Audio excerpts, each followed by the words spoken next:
نبی علیہ السلام ایک کامیاب تاجر تھے مکے کی امیر ترین عورت آپ کی بیوی تھی.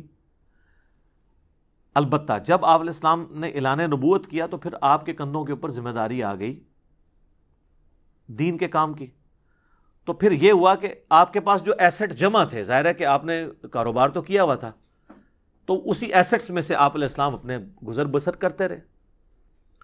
پھر کرتے کرتے جب مدینہ شریف میں آپ علیہ السلام آئے ہیں، پھر وہاں پہ جنگیں شروع ہوئیں، مال غنیمت آیا، تو سورۃ الانفال میں آ گیا کہ مال غنیمت کا 5واں حصہ اللہ اور اس کے رسول کے لیے، یعنی خمس جسے کہا جاتا ہے.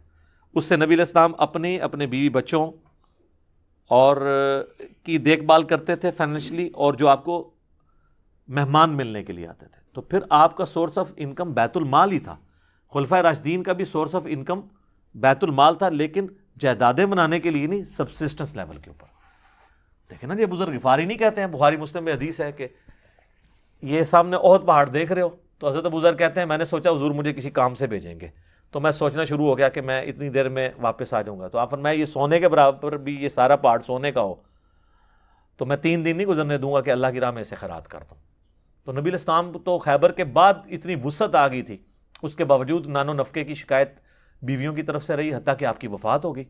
بخاری مسلم میں آتا ہے کہ وفات تک آپ علیہ السلام کے گھر بعض اوقات 1-2 3 مہینے چولہا نہیں جلتا تھا، اور صرف کھجور اور پانی کے اوپر گزارا ہوتا تھا. تو آپ نے تو فقر کی زندگی اڈاپٹ کی ہے، محلات نہیں بنائے، جدادیں نہیں بنائیں، پلازے نہیں کھڑے کیے، لگژریس لائف نہیں گزاری. آج آپ دین کے نام پہ مولویوں کو دیکھیں، بچوں کو علیحدہ گاڑیاں لے کے دی ہوئی ہیں، اپنے لیے علیحدہ رکھی ہوئی ہے، اور آپ ان کو دیکھیں کہتے ہیں جی ہم دین کے لیے وقف ہیں. اور دین کے لیے یہ وقف ہوتے ہیں کہ جب ان کا کوئی لیڈر ان کو کہتا ہے نا فلاں جگہ جلسہ ہے، اینے بندے لے کے آ جانا، تو لے کے آ جاتے ہیں.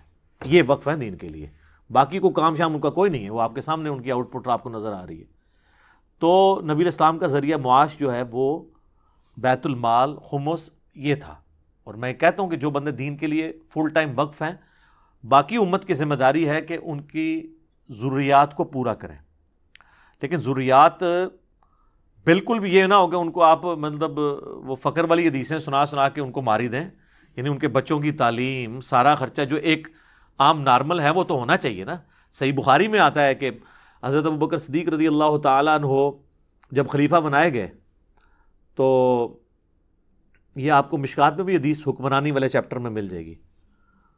تو حضرت ابوبکر نے صحابہ کو مشورے کے لیے جمع کیا اور کہا کہ دیکھو میرا بڑا اچھا خاصا کاروبار چل رہا ہے اور میرے بیوی بچوں کا خرچہ نکل رہا ہے، لیکن اب تم نے میرے اوپر یہ ذمہ داری ڈال دی ہے حکومت. اور یہ حکومت چلانی آج والی حکومت چلانی نہیں تھی سر، کہ چلائی نہ چلائی برابر ہے، بس اپنے پکس لے لیے. وہ تو ادھر آپ دیکھیں کتنے فتنے تھے جن کے اوپر حضرت ابوبکر صدیق کو ہر وقت ٹینشن کی زندگی تھی، جنگوں کی زندگی. تو دیکھو بھائی میں اب تو اس طریقے سے تو اپنے بال بچوں کو بھوکا تو نہیں مار سکتا. پھر صحابہ نے مشورہ کیا کہ جی آپ کا وظیفہ ہم بیت المال سے لگاتے ہیں، آپ مسلمانوں کے لیے نظام حکومت چلائیں اور مسلمان بیت المال کے ذریعے آپ کی اور آپ کے گھر والوں کی پرورش کریں گے. تو اسی کی ماڈرن فارم یہ مسجد کمیٹیاں، کیونکہ اب حکومت کا تو بیت المال کا سسٹم نہیں چل رہا. مسجد کمیٹیاں جو چندہ اکٹھا کرتی ہیں، اسی میں سے جو ہے وہ مسجد کے امام کو یا خطیب کو یا جو لوگ دین کے لیے وقف ہیں ان کی خدمت کرتے ہیں. تو یہ بالکل جائز ہے. نماز پڑھانے کی تنخواہ نہیں. وہ سنن نسائی میں حدیث ہے، اور امام حاکم نے امام مسلم کی شرط پہ اس حدیث کو صحیح کہا ہے کہ کسی ایسے شخص کو اپنا مؤذن مقرر نہ کرو جو اذان کی اجرت لے. تو جب اذان کی اجرت لینا حرام ہے تو نماز کی اجرت بھی حرام ہے. نماز وہ اس نے ویسے بھی پڑھنی تھی اور جماعت سے ہی پڑھنی تھی، اس کی تنخواہ نہیں وہ لے گا. ہاں جو دین کے لیے وقف ہوا یعنی فل ٹائم مسجد میں اپنا وقت گزارتا ہے، مسجد کی دیکھ بھال کرتا ہے، محلے کے بچوں کو قرآن پڑھا دیتا ہے، اور باقی سارے جو سائیڈ بزنس جسے کہتے ہیں ہم دین کے حوالے سے وہ کر رہا ہے. یہ نہ ہو کہ اسلام پھیرتے ہی جا کے ٹیوشن پڑھانے شروع ہو جائے. لیکن ظاہر ہے وہ بیچارے اس لیے کہ تنخواہیں نہیں نا ان کو دیتے. میں تو کہتا ہوں ان کی ہینڈسم تنخواہیں ہونی چاہیے. آج کے زمانے میں امام مسجد کو 5,000 یا 10,000 کوئی تنخواہ ہے مجھے بتائیں. عام نارمل گھر کا خرچہ بھی جو بہت بھی یعنی روکی سوکی کھا رہے ہیں نا، ان کا خرچہ بھی 30,000 سے اوپر ہی ہے جو مشکل کے ساتھ گزارا کر رہے ہیں. ظاہر ہے جب آپ سارے خرچے ملائیں تو بلز ملائیں، بچوں کی تعلیم کا یہ سب، تو ایٹ لیسٹ ایک عام نارمل مڈل کلاس فیملی کا جو خرچہ ہے نا وہ ضرور میرے خیال میں تو امام مسجد کی 50,000 سے کم تنخواہ آج کے دور میں نہیں ہونی چاہیے. ایٹ لیسٹ دیں مسلمان. حکومت وقت کا کام ہے. سر آپ سعودیہ میں جائیں, ملیشیا میں دیکھیں کیا تنخواہیں ہیں امام مسجد اور خطیبوں کی. سعودی جس طرح یہاں پہ لوگ فوج میں جانا اور انجینئر ڈاکٹر بننے کو پسند کرتے ہیں نا, سعودی عرب میں اگر کوئی امام مسجد بن جاتا ہے سر, اسے گاڑی, بنگلہ اور تنخواہ آپ سوچ بھی نہیں سکتے کتنی لگژریس لائف اس کی ہوتی ہے. تو لوگ پھر دین کے لیے وقف بھی ہوں گے. تو نبی علیہ السلام کا ذریعہ معاش اعلان نبوت کے بعد بیت المال تھا. آج بھی جو لوگ دین کے لیے وقف ہیں ان کا جو گزر بسر ہے وہ بیت المال کے ذریعے ہی پورا ہونا چاہیے. ہم یہ جو بار بار کہتے ہیں نا کہ جی دین کو سورس آف انکم نہ بنائیں, وہ اس اعتبار سے کہتے ہیں کہ اس فطرے میں پڑھ کے, جیسے ہم زیادہ دولت کوئی حرام تو نہیں ہے, لیکن ہم کیا کہتے ہیں, اے اللہ ہمیں دولت وہ دینا کہ حضرت عثمان والی دولت ملے, کہ پھر اتنا جگرا بھی ہو کہ اللہ کی راہ میں خرچ کریں. ٹھیک ہے نا جی.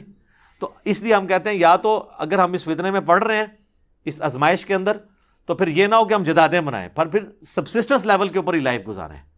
دوویں جہانی مٹھے باؤ نہیں کہ ادھر بھی کام چوک کے رکھو اور کو جی آخرت بھی ہمیں ملے گی. نہیں, جب آپ دین کے لیے وقف ہوئے تو آپ نے یہ راستہ اختیار کیا تھا کہ میں نے آخرت اللہ سے مانگنی ہے, دنیا میں روکھی سوکھی کھا کے گزارا کر لوں گا.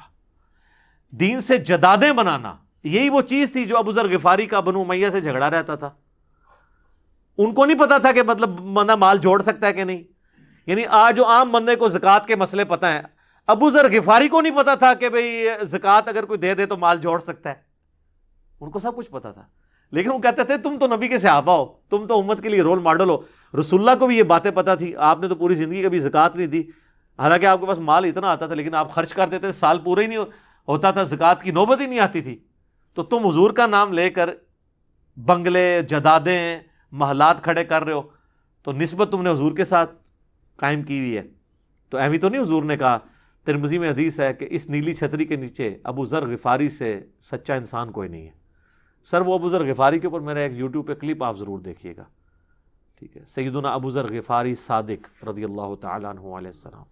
تو آپ کو پتہ چل جائے گا کہ یہ زہد کی زندگی کس چیز کا نام ہے. نبی علیہ السلام نے پھر پوری زندگی زہد کی گزاری ہے. وہ جو بخاری مسلم کی حدیث ہے ایلا والی, جو آپ 1 مہینے کے لیے اپنی بیویوں سے ناراض ہو گئے تھے, تو گھر کی چھت پہ آپ تھے, تو حضرت عمر ملنے کے لیے گئے, تو آپ کے تو اوپر بھی کوئی قمیض نہیں تھی, صرف تہمت باندھی ہوئی تھی اور چٹائی پہ لیٹے ہوئے تھے. حضرت عمر کے آنے کی وجہ سے جب بیٹھے تو چٹائی پہ کے نشان تھے. حضرت عمر نے رونا شروع کر دیا, یا رسول اللہ آپ تو اللہ کے رسول ہیں, اور کیسر و کسریٰ رومن اور پرشین امپائر کے جو سربراہ ہیں وہ تو دنیا کے مزے لوٹ رہے ہیں, اور آپ اللہ کے رسول ہیں, آپ زیادہ حقدار ہیں. تو آپ نے فرمایا اے عمر, لگتا ہے کہ دنیا کی حقیقت ابھی بھی تم پہ نہیں کھلی, کیا تم اس پہ راضی نہیں ہو کہ کیسر و کسریٰ دنیا کے مزے لوٹیں اور ہم آخرت کی سعادت حاصل کر لیں. اور پھر حضرت عمر نے یہ ایسی نصیحت پلے باندھی ہے کہ نہ حرام کھایا ہے نہ کسی کو کھانے دیا اپنے دور کے اندر, ٹھیک ہے. اور بس وہی چیز تھی کہ وہ جیسے ہی وہ سیدنا عمر شہید ہوئے ہیں تو پھر وہ ڈسپلن لوز ہونا شروع ہو گیا. اور پھر جب وظیفے لگنے شروع ہوئے تو پھر ظاہر ہے جب آپ وظیفوں پہ کوئی چلا جائے تو اس نے کام کدھر سے کرنا ہے. آپ دیکھ لیں باہر کے ملکوں میں جو گئے ہیں اپنے وظیفے لگا کے بیٹھے ہوئے, نوکریاں تو کرتے ہی کوئی نہیں. تو یہ وہ آج بھی مینٹالٹی وہی موجود ہے. تو اللہ تعالی ہمیں اس فتنے سے بچائے. اللہم انی اعوذ بک من فتنۃ الدنیا وعذاب الآخرہ, آمین.